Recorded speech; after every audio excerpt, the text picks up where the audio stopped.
From the outside, the hiring of his assistant to replace the successful Dwayne Casey as head coach of the Toronto Raptors seems rather uninspired and a whole lot of the same old.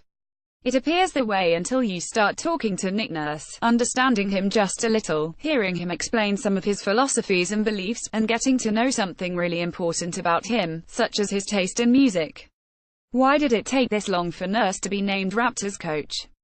Well, he played a part in his own delay.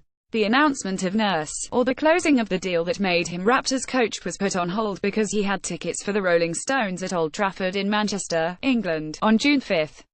His first NBA head coaching position was pushed just slightly to the side in favor of some satisfaction and sympathy for the Devil. "It takes a second to get used to them," said Nurse, 50, 24 years younger than Mick Jagger. "They look a little different. 3 songs in, you don't notice anymore, and Mick is going bonkers and it was sold out and fun." Raptors games between November and April are often sold out and fun.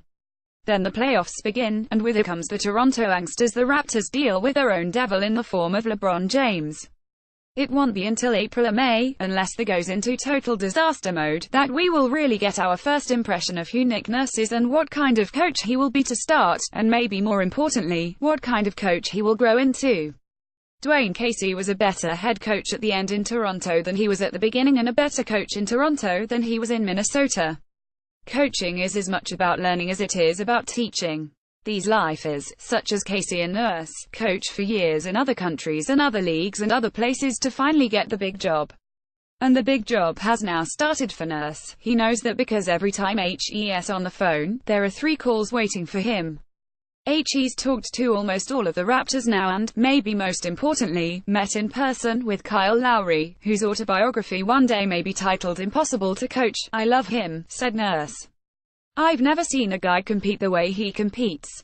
There's a lot to love about the way he plays and what's brought us all. I've had some similar guys to him in my coaching past.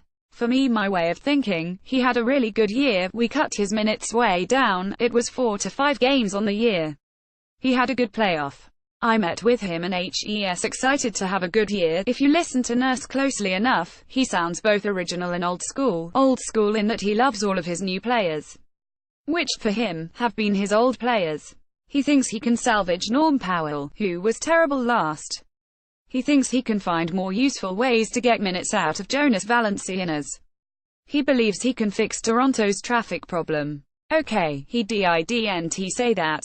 But that's what coaches do on the day the hiring becomes official. They talk proudly of how they're going to change their team and the game and just about everything in between. Raptors president Masai Ujiri talks about how innovative Nurse is, and what an original thinker he is, and how he views the game, and in between those sentences you can hear him taking shots, intentional or not, at his former coach. The firing of Casey is still a matter of contention around the Raptors, and it is still a touch too raw on the day Nurse is officially hired. Nurse worked for Casey and Casey brought him to Toronto. They used to be close. You could call them friends at one time. They're not anymore. Whatever happened at the end of the Cleveland playoff series left scars, internally and externally. Casey, with a new team in Detroit and a huge contract, hasn't completely gotten over what happened in Toronto, and maybe the ascension of Nurse doesn't make that any easier.